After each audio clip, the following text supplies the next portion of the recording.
নমস্কার, আমি অ্যাস্ট্রোলজার শ্রী গৌতম বোস। অনেক দিন পর আজকে আপনাদের সামনে একটি গুরুত্বপূর্ণ ভিডিও নিয়ে উপস্থিত হয়েছি।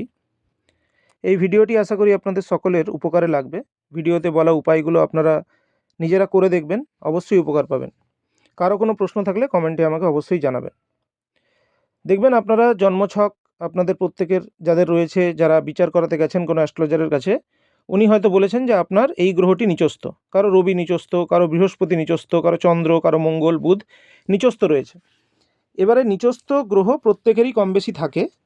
এই নিচস্থ গ্রহ জীবনে বিভিন্ন সমস্যা দেয়। ধরুন রবি কারো নিচস্থ থাকলে মান সম্মান, উচ্চপদ, সরকারি চাকরি, পিতার সাহায্য এগুলো পেতে সমস্যা হয়। চন্দ্র নিচস্থ থাকলে লিকুইড ক্যাশ হাতে আসতে সমস্যা হয়। মায়ের শরীর খারাপ থাকে, মায়ের সঙ্গে সম্পর্ক খারাপ হয়, নিজেরও মনে হতাশা, ডিপ্রেশন এগুলো থাকে। মঙ্গল যখন নিচস্থ থাকে তখন তার মনে সাহস, আত্মবিশ্বাস এগুলো কমে যায়, কনফিডেন্স কমে যায়, জমি জায়গা সংক্রান্ত বিবাদ হয়, বিবাহজনিত সমস্যা হয়।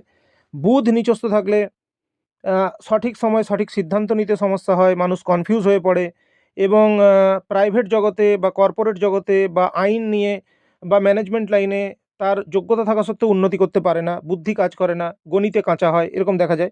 বৃহস্পতি নিচস্থ থাকলে হঠাৎ করে অর্থ লস, হঠাৎ করে অর্থ ক্ষতি, লিভারের ভয়ঙ্কর কোনো সমস্যা, স্বামী, সন্তান, পরিবার নিয়ে সমস্যা এগুলো হতে পারে। শুক্র নিচস্থ থাকলে দেখা যায় যে বিবাহিত জীবনের সুখ, লাক্সারি লাইফ লিড করা তার পক্ষে অনেক বাধার মধ্যে তাকে পড়তে হয় এবং ভালো লাইফ লিড করতে পারে না।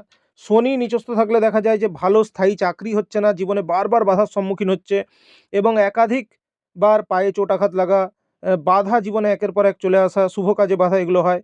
রাহু কেতু নিচস্থ থাকলে হঠাৎ হঠাৎ করে বিপর্যয় জীবনে নেমে আসে। তো এবারে আপনি ধরুন জেনে গেছেন যে আপনার কোন গ্রহটা নিচস্থ, বা আপনি জন্মছক দেখেও হয়তো বুঝে গেছেন যে কোন গ্রহটা নিচস্থ, বা কোনো কাউকে দেখিয়েছেন জন্মছক, তিনি বলে দিয়েছেন। তো সেই নিচস্থ গ্রহের জন্য কি করবেন? রবি বা সূর্য যদি কারো জন্মছকে নিচস্থ থাকে, তাহলে সূর্যের আলোতে সকালের দিকে কিছুক্ষণ সময় কাটানো উচিত। তামার পাত্রে নিয়মিত জলপান করা, সূর্যাস্তের আগে বা ধরুন রাত্রে অনেক দেরি না করে রাত্রে খুব তাড়াতাড়ি রাতের খাবার গ্রহণ করে নেওয়া, পিতার নিয়মিত সেবা করা, এগুলো করলে নিচস্থ যে রবির অশুভ প্রভাব আপনি পাবেন না, শুভ প্রভাব পাবেন। চন্দ্র যাদের নিচস্থ আছে তারা শিবলিঙ্গে জল বা দুধ অর্পণ করবেন, মা বা মাতৃতুল্য নারীদের সেবা করবেন, সূর্যাস্তের পর ঠান্ডা জাতীয় খাদ্য বর্জন করবেন। মঙ্গল যাদের নিচস্থ আছে তারা ভাই বোনের সঙ্গে সুসম্পর্ক বজায় রাখার চেষ্টা করবেন, লাল বস্ত্র পরিধান করার চেষ্টা করবেন, বিশেষ করে মঙ্গলবার।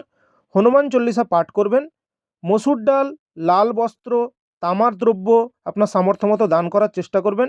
বছরে অন্তত একবার যদি আপনার শরীর পারমিট করে কোনো রক্তদান শিবিরে রক্তদান করতে পারেন। বুধ যাদের নিচস্থ রয়েছে তারা ছোট মেয়েদের, 9 থেকে 10 বছর বয়সের মেয়েদের উপহার দিতে পারেন, চকলেট বিস্কুট দান করতে পারেন। পাখিদের সবুজ মুগ মঙ্গলবার রাতে ভিজিয়ে বুধবার সকালে আহার হিসেবে দিতে পারেন। গাছপালার নিয়মিত পরিচর্যা করতে পারেন, বাচ্চাদের পড়াশোনার সামগ্রী দান করতে পারেন। চেষ্টা করবেন মিথ্যে যতটা না বলা যায় বা মিথ্যে কম বলা যায় এটা চেষ্টা করবেন।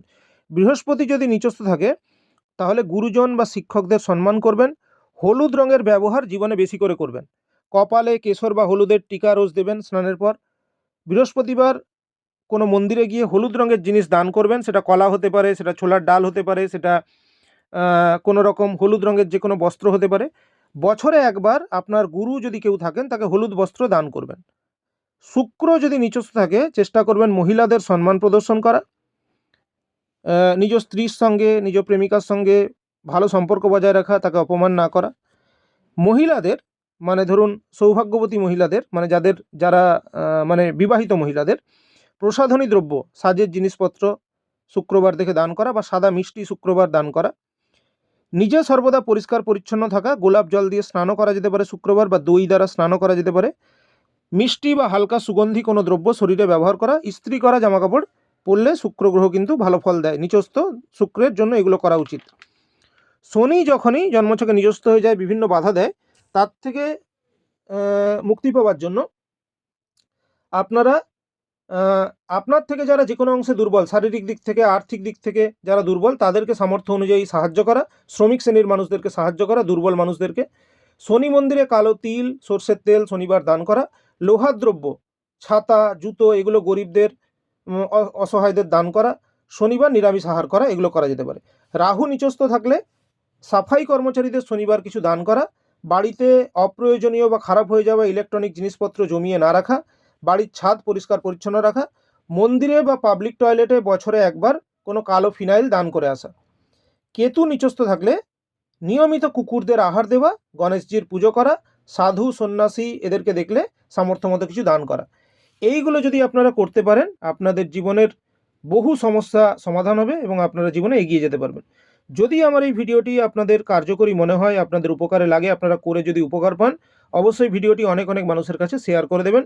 সবাই খুব ভালো থাকুন, সুস্থ থাকুন। জ্যোতিষীয় কোনো পরামর্শ নিতে হলে আপনারা আমার নাম্বারে যোগাযোগ করতে পারেন।